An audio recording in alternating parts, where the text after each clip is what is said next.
Telangana police notification చాలామంది దానికోసమే waiting చేస్తున్నారు, పోరాటాలు చేస్తున్నారు. సో అండ్ సో ఎన్ని వస్తాయి అని చెప్పేసి చాలామంది ఆలోచన చేస్తున్నారు. వీటన్నింటి గురించి మనం మాట్లాడుకుందాం. సరే, ఓకే, డన్. హలో గైస్, నేను మీ RK. Welcome to RK army fitness club. చాలామంది తెలంగాణ పోలీస్ నోటిఫికేషన్ గురించి ఆలోచన చేస్తున్నారు, చూస్తున్నారు, వెయిటింగ్ చేస్తున్నారు. కొన్ని సంవత్సరాల నుంచి ప్రిపరేషన్ అవుతూనే ఉన్నారు.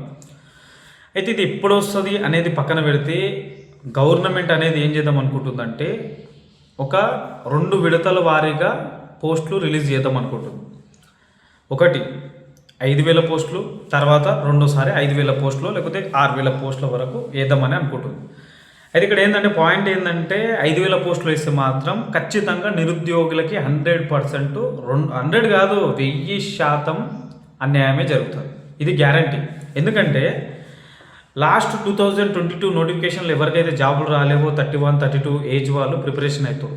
ఇప్పుడు వాళ్ళకి ఆల్రెడీ 35 క్రాస్ అయిపోయింది ఆల్రెడీ. ఇక 37, 38 వచ్చిందంటే పాపం వాళ్ళకు రాదు. అంటే ఇప్పుడు వాళ్ళకు 35 లేకపోతే 34+ ఉన్న వాళ్ళు ప్రిపరేషన్ అవుతారు. ఒకటేసారి నోటిఫికేషన్ వేస్తే ఏమవుతుంది, అందరికీ అర్హత ఉంటుంది. అర్థమవుతుందా? అర్హత అందరికీ ఉంటుంది. జాబులు మినిమం కొడతారు. మంచి టాలెంటెడ్ ఉన్న వాళ్ళు వస్తారు. దాని తర్వాత దాంతోపాటు మంచి గట్టి ప్రిపరేషన్ అయిన వాళ్ళందరూ జాబులు కొట్టడానికి ఛాన్స్ ఉంటుంది. 5,000 నోటిఫికేషన్ వేస్తే 4 సంవత్సరాల నుంచి ప్రిపరేషన్ అవుతున్నారు, ఎవరికి సరిపోతాయి అనేదే నిరుద్యోగుల వాయిస్. ఇక్కడ ఏంటంటే పాయింట్ ఏంటంటే ఇప్పటికీ నోటిఫికేషన్లు వేసినాము, ఇవి వేసినాము, అవేసినాం అని అన్నారు. కానీ బల్క్ నోటిఫికేషన్ ఇప్పటి వరకు ఈ గవర్నమెంట్ వచ్చిన తర్వాత బల్క్ నోటిఫికేషన్ రాలేదు ఎవరికి, నిరుద్యోగులు. ఈ రాష్ట్రంలో అత్యధికంగా తెలంగాణలో కావచ్చు, ఆంధ్రప్రదేశ్లో కావచ్చు అత్యధికంగా ప్రిపరేషన్ దేనికి అవుతారంటే అంటే పోలీస్కే ప్రిపరేషన్ అవుతారు. దాదాపుగా మన తెలంగాణలో 15 లక్షల నుంచి 18 లక్షల మంది వరకు ప్రిపరేషన్ అవుతారు. ఇన్ని లక్షల మంది ప్రిపరేషన్ అవుతారు. సరే, కొంతమంది నార్మల్గానే ట్రై చేసేటోళ్ళు ఉంటారు, కానీ సిన్సియర్గా చేసేటోళ్ళు మాత్రం కొన్ని లక్షల మంది 1 మార్కుతోనూ 1/2 మార్కుతోనూ సిచ్యువేషన్ బాగాలేకను ఏదో విధంగా జాబ్ మిస్ అయిన వాళ్ళు ఎంతోమంది ఉన్నారు. కొన్ని లక్షల మంది ఉన్నారు. అట్లా కూడా ఇక్కడ పాయింట్ ఏంది, కొన్ని జిల్లాలకు కట్ ఆఫ్లు చాలా ఎక్కువ ఉంటుంది. ఇంకా టఫ్. నల్గొండ జిల్లా అయితే చెప్పాల్సిన అవసరం లేదు. వాళ్ళు ఎంత చదివినా కానీ వాళ్ళకి ఇంకా హార్డే జాబ్. ఇట్లా కొన్ని సిచ్యువేషన్స్ ఉన్నాయన్నట్టు. కొన్ని ఏరియాలకు ఈజీగా ఉంటుంది. సో దానికి తగ్గట్టు వాళ్ళు మూవ్ అన్న అయితేనే ఉంటారు. 5,000 పోస్టులు వేస్తే మరి ఎవరికి సరిపోతాయి? ఎవరికి సరిపోవు. అదొకటి గుర్తుపెట్టుకోండి. ఇక్కడ దాదాపుగా ఏషియా 10,000 పోస్టులు కూడా కాదు, దాదాపుగా తెలంగాణకు సరిపోవాలి, గవర్నమెంట్ మీద వ్యతిరేకత పోవాలంటే ఆల్మోస్ట్ 20,000 పోస్టులు వాళ్ళు ఇన్ని రోజులు వెయిటింగ్ చేసినందుకు, వాళ్ళ ఏజ్లు, తర్వాత వాళ్ళ లైఫ్ మొత్తం కంప్లీట్గా త్యాగం చేస్తున్నందుకు, ఇన్ని రోజులు ఇది చేస్తున్నందుకు, కంప్లీట్గా ఫోకస్ చేస్తున్నందుకు. అసలు ఇంకొకటి, బీఆర్ఎస్ గవర్నమెంట్ని కిందికి దించి కాంగ్రెస్ గవర్నమెంట్ ఎందుకు తెచ్చింది తెలుసా? ఎవరు తెచ్చారు తెలుసా? కేవలం నాలాంటి, మనలాంటి, మీలాంటి నిరుద్యోగులే కేవలం ఆ గవర్నమెంట్ని దించి ఈ గవర్నమెంట్ ఫామ్లోకి తీసుకొచ్చింది. ఎందుకు తీసుకొచ్చింది? నోటిఫికేషన్ వేస్తుందేమో, బ్రతుకులు మారుతాయేమో అన్న ఉద్దేశంతో ఈ గవర్నమెంట్ని గెలిపించుకున్నారు. ఒక 20,000 పోస్టులు వేసిర్రు అనుకో, సూపర్. ఇంకా వేయలేరు అనుకోండి, ఇక పోరాటాలు జరుగుతాయి కామన్గా. ఒకటి ఇట్లుంది అన్నట్టు. సరే, ఈ నోటిఫికేషన్లు ఇంకొకటి మైనస్ కూడా ఏమైపోయిందంటే కొన్ని ఏరియాలకు ప్లస్, కొన్ని ఏరియాలకు మైనస్. ఇది చాలా బాధాకరం. ఏంటంటే 30 మందికి మంచి జరిగితే 70 మందికి ఆల్మోస్ట్ మైనస్ కిందకే వస్తుంది. ఎందుకంటే కొన్ని ఏరియాల్లో చాలా ఈజీ ఉంది జాబ్ కొట్టాలంటే. మళ్ళీ మీరు నాది వేరే రాంగ్ పోర్ట్రేట్ తీసుకోకండి. ఎందుకంటే ఏరియా డెవలప్మెంట్ బట్టి సో అట్లాంటివి జరుగుతున్నాయి అన్నట్టు. ఇప్పుడు ఎగ్జాంపుల్గా చెప్పాలంటే రంగారెడ్డి జిల్లాలో ఫ్యూచర్ సిటీ కమిషనరేట్ కొత్తగా కాబోతుంది. సపరేట్గా ఫ్యూచర్ సిటీ కమిషనరేట్, అదే దేనికి సంబంధం లేకుండా అసలు ఫ్యూచర్ సిటీ దేంట్లో ఉంది అంటే అది దేంట్లో లేదు, అన్ని దాంట్లోకే వస్తాయి. ఫ్యూచర్ సిటీ కమిషనరేటే సపరేట్, అది మొత్తం కంప్లీట్గా సపరేట్, హైదరాబాద్కు సంబంధం లేదు. ఫ్యూచర్ సిటీ కమిషనరేట్కి దాదాపుగా చేవెళ్ళే, షాబాదు, చేవెళ్ళే, తర్వాత ఇంకొకటి ఏంది మహేశ్వరము, షాద్నగరు, ఇబ్రహీంపట్నం, ఇవి 4, 5 మొత్తం కంప్లీట్గా ఫ్యూచర్ సిటీలకు వస్తుంది. వీళ్ళకి 100% ప్లస్సే జరుగుతుంది. సపరేట్గా కమిషనరేట్ పెడుతున్నప్పుడు మరి ఆ ఏరియాలకు సంబంధించిన జాబులు కూడా చాలా ఎక్కువగా ఉంటాయి. మీ అందరికి తెలియదు ఏముంది, రంగారెడ్డి జిల్లాకు పోస్టులు కొన్ని ఎక్కువ వస్తాయి. సో ఇది అన్నట్టు. ఇక్కడ ఈ పోస్టులు మొత్తం నువ్వు 5,000 పోస్టులు వేస్తే ఈ 5,000 పోస్టులు హైదరాబాద్ రంగారెడ్డి జిల్లాలకి ఒక 2-3 వేల పోస్టులు పోతాయి. మిగతా పోస్టులు ఎవరు ట్రై చేయాలి? మిగతా పోస్టులకి ఎవరు ట్రై చేయాలి? కట్ ఆఫ్ ఎంత? అసలు జిల్లాకి ఎన్ని వస్తున్నాయి?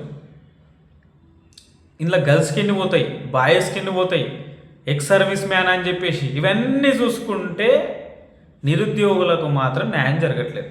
సో గాయస్ గుర్తుపెట్టుకోండి, ఇది సంగతి. నోటిఫికేషన్ అనేది డేట్లు పక్కన పెడితే సో మనకు ఇంపార్టెంట్. చాలామంది ఏంటంటే ఎవడో పోరాటం చేస్తే నేను చదువుతూనే ఉంటా అనుకుంటారు. కాదు, ఇంకా లేట్ అయినా పర్లేదు. అంటే ఇంకా లేట్ అంటే ఏంటంటే సంవత్సరాలు కాదు ఇక్కడ పాయింట్. ఇంకొక నెల కావచ్చు, 2 నెలలు లేట్ అయినా పర్లేదు. కానీ మనకు నోటిఫికేషన్ అనేది మనకు బల్క్ నోటిఫికేషనే కావాలి. మన జీవితాలు మారాలి అంటే మాత్రం బల్క్ నోటిఫికేషన్ కావాలి. అదొకటి మీరు గుర్తుపెట్టుకోండి. అర్థమవుతుందా? ఒక జిల్లాకు న్యాయం జరిగితే ఇంకో 3-4-5 జిల్లాలకు అన్యాయం జరిగితే ఇలా కాదు, అందరికీ న్యాయమే జరగాలి. ఇది ఒకటి గుర్తుపెట్టుకోండి. మీ అందరూ నోటిఫికేషన్ ఎప్పుడు ఏంటి అనేది పక్కన పెడితే చాలామంది నిరుద్యోగులు కొన్ని గొడవలు చేస్తున్నారు, చూస్తున్నారు, వాళ్ళు తట్టుకోలేకపోతున్నారు. ఇన్ని ఇయర్స్ నుంచి దాదాపుగా 2022లో నోటిఫికేషన్ వచ్చిందంటే మళ్ళీ ఇంకో నోటిఫికేషన్ కోసం 4 సంవత్సరాల నుంచి వెయిటింగ్ చేస్తున్నారు. జాబులు వాళ్ళ ఏజ్లు అయిపోతున్నాయి, ఏం చేయాలో అర్థమవుతలేదు. కనీసం దిల్సుఖ్ నగర్లో నిజానికి చెప్పాలంటే ఒక పూట ర్యాపిడో కొట్టుకుని చాలానికి కూడా డబ్బులు లేక తిండి లేక ఆ టెంపుల్ సైడ్ ఫ్రీ భోజనాలు పెడితే 5 రూపాయల భోజనాలు అలా లైన్లు కట్టి తిని అంత కష్టపడి హార్డ్ వర్క్ చేసి కోచింగ్ సెంటర్లో కూర్చుంటుందా?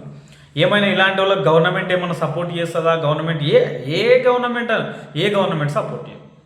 ఏమన్నా అంటే ఎలక్షన్ టైంలో రావడం, అడగడం, పోవడం, ఇవి ఒకటి బాగా గుర్తుపెట్టుకోండి. ఇక్కడ విశ్లేషకులు కావచ్చు, ఎవరైనా కావచ్చు, గవర్నమెంట్ మన తెలంగాణ గవర్నమెంట్ బాగా గుర్తుపెట్టుకోవాల్సింది ఏంటంటే, బాగా గుర్తుపెట్టుకోండి, 18 లక్షలు ఇంటూ కనీసం ఒక 5 మందిని, అది ఎన్ని లక్షలు అవుతుందో మీరు లెక్కేసుకోండి. ఒక్కసారి తిరగబడ్డారంటే మాత్రం నెక్స్ట్ ఎలక్షన్స్లో ఏ పార్టీ కూడా ముందరికి రాలేదు. అదొకటి గుర్తుపెట్టుకోండి. లాస్ట్ టైం అదే జరిగింది కాబట్టి బీఆర్ఎస్ ఓడిపోయింది. ఇవి కామన్. ఎందుకంటే గ్రూప్ 1 నోటిఫికేషను, తర్వాత డిఎస్సి ఇవన్నీ కరెక్ట్ రాకపోవడం, పేపర్ లీకేజీలు ఇవన్నీ అయినాయని చెప్పేసి కోపంలో ఎన్నో జరిగినాయి. మీరు ఇదంతా ఒకసారి చూసుకోండి. ఇప్పటి పూర్తికి ఏదో చూసుకున్నారా? వాళ్ళు తలుచుకున్నారా? అయ్యేది అవుతుంది. నా ఇల్లు ఉంది, నా ఇంట్లో అమ్మ ఉంటుంది, తర్వాత అన్న ఉంటాడు, అక్క ఉంటుంది, చెల్లి ఉంటుంది, పక్కన బాబాయ్ ఉంటారు. నేను తలుచుకుంటే ఒక 10 ఓట్లని రివర్స్ చేయగలుగుతా. సేమ్ హ్యాజ్ ఇట్ ఈస్ 18 లక్షలు చేసి ఏమవుతుందో ఒకసారి చూడండి. సో ఇది గైస్, తెలంగాణ నోటిఫికేషన్ అంటే ఇది. 5,000 పోస్టులు వేస్తే మన జీవితాలు మారవు. మనకు కావాల్సింది కనీసం 15,000 నుంచి 20,000 పోస్టులు కావాలి. మినిమం 20,000 పోస్టులు అయితే మన జీవితం బాగుపడుతుంది. మన జీవితం బాగుపడాలంటే మినిమం 20,000 పోస్టులు కావాలి. 20,000 పోస్టులు వస్తే ఏజ్లు అయిపోయిన వాళ్ళై, ఏజ్లు అయిపోయే వాళ్ళై, ప్రిపరేషన్ అవుతున్న వాళ్ళై, వెయిటింగ్ చేస్తున్న వాళ్ళై, ప్రతి ఒక్కరికి. ఎందుకంటే ఈసారి సపరేట్గా ఒక కమిషనరేట్ అవుతుంది కాబట్టి అవన్నీ చూసుకుంటే లైఫ్ చేంజ్ కావాలి అంటే మాత్రం 20,000 పోస్టులు కావాలి. ఇది ఒకటి గుర్తుపెట్టుకోండి. మీరు మనమెందుకులే ముందల పోయేటోడే బదలాం అవుతున్నాడు. ముందల పోయేటోడు వెనకాల 100 మంది ఉంటే ఎట్లుంటుంది? 100 మంది వెనకాల 1000 మంది ఉంటే ఎట్లుంటుంది? 1000 మంది వెనకాల 10,000 మంది ఎట్లుంటుందో ఒకసారి ఆలోచన చేయండి. దద్దరిల్లిపోతుంది. తెలంగాణ ఊకేనే రాలే, అర్థమైందా? దెబ్బలు తింటే, రక్తాలు వెళ్తే 1600 మంది చచ్చిపోతాయి. తెలంగాణ వచ్చింది, అదొక్కటి గుర్తుపెట్టుకోండి. మన పోరాటం అనేది కొత్త కాదు, మన రక్తంలోనే ఉంది. అదొకటి గుర్తుపెట్టుకోండి. సో మనం కష్టపడదాం, ఇంకా వేద్దాం. నోటిఫికేషన్ నెల కాదు 2 నెలలు లేట్ అయ్యి ఈ ఇయర్ ఎండింగ్లో ఏజ్ అయిపోతున్న వాళ్ళ కోసం ఏజ్లు కొద్దిగా పొడిగించండి. ఒక 2 ఇయర్స్ ముందరికి తీసుకుపోండి. ఎందుకంటే కష్టపడ్డారు కదా, మన రాష్ట్రాన్ని ఏర్పాటు చేసుకున్నాం మనం, వాళ్ళ కోసమే కదా. మనం చేయకపోతే ఏం లాభం? ఇది ఒకటి గుర్తుపెట్టుకోండి. ప్రతి ఒక్కరికి ఈ వీడియో షేర్ చేయండి. ఖచ్చితంగా వీడియో నచ్చినట్లయితే లైక్ అండ్ షేర్, సబ్స్క్రైబ్ చేసి సపోర్ట్ చేయండి. ఖచ్చితంగా పోస్టులు మాత్రం కావాలంటే ఒకటి కామెంట్లో మాత్రం మీరు ప్రిపరేషన్ అవుతుంటే మాత్రం 20,000 పోలీస్ పోస్టులు అని 20,000 పోస్టులు అని చెప్పేసి ఒక కామెంట్ చేయండి. Thank you very much. Love you అందరికీ. జై జవాన్ జై కిసాన్.